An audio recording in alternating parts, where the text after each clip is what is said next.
এখানে বসবে, ঠিক আছে? আলহামদুলিল্লাহি রাব্বিল আলামিন ওয়াসসালাতু ওয়াসসালামু আলা রাসূলিল্লাহি ওয়া আলা আলিহি ওয়া সাহবিহি আজমাইন। আম্মা বা'দ, ফাউযু বিল্লাহি মিনাশ শাইতানির রাজীম।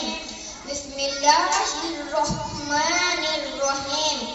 রব্বি ইশরাহ লি সাদরি ওয়া ইয়াসসির লি আমরি ওয়াহলুল উকদাতাম মিন লিসানি ইয়াফকাহু কওলি।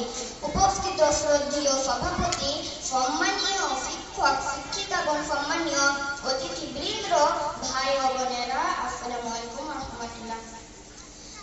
আজকে আমার ক্ষুদ্র বক্তব্যের বিষয় হলো মিথ্যা। ঘরে মিথ্যা, বাইরে মিথ্যা, অফিসে আদালতে মিথ্যা, স্বামী স্ত্রীর মাঝে মিথ্যা, বন্ধু বান্ধবদের মাঝে মিথ্যা, হাটে বাজারে মিথ্যা, সব জায়গাতেই মিথ্যা।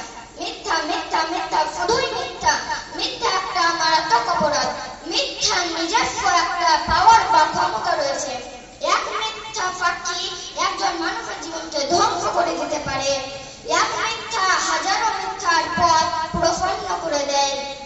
মিথ্যা কথা বললে ফেরেশতারা অনেক মাইল দূরে চলে যায়। মিথ্যা হলো সত্যের বিপরীত। পৃথিবীতে দুটো জিনিস বিদ্যমান, যথা এক, সত্য বা হক; দুই, মিথ্যা বা বাতিল।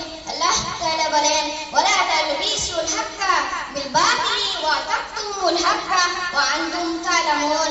তোমরা সত্যকে মিথ্যার সাথে মিশিয়ে দিও না এবং জেনে শুনে সত্য গোপন করিও না।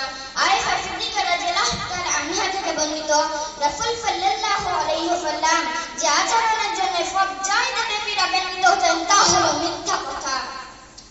যতক্ষণ না সে ব্যক্তি আল্লাহর কাছে তওবা করত, ততক্ষণ না তার অন্তরে তা বেঁধে থাকত। তিরমিজি আল্লাহ তাআলা আরো বলেন, কুতিলাল খাররাসুন, ধ্বংস হোক মিথ্যাবাদীরা। আল্লাহ যেন আমাদের সকলকে মিথ্যা থেকে দূরে থাকার শক্তি দান করেন, আমিন। আমি আমার কথা এখানেই শেষ করলাম। ওয়া আখিরু দা'আনা আনিল হামদুলিল্লাহি রাব্বিল আলামিন। আসসালামু আলাইকুম ওয়া রাহমাতুল্লাহি ওয়া বারাকাতুহু।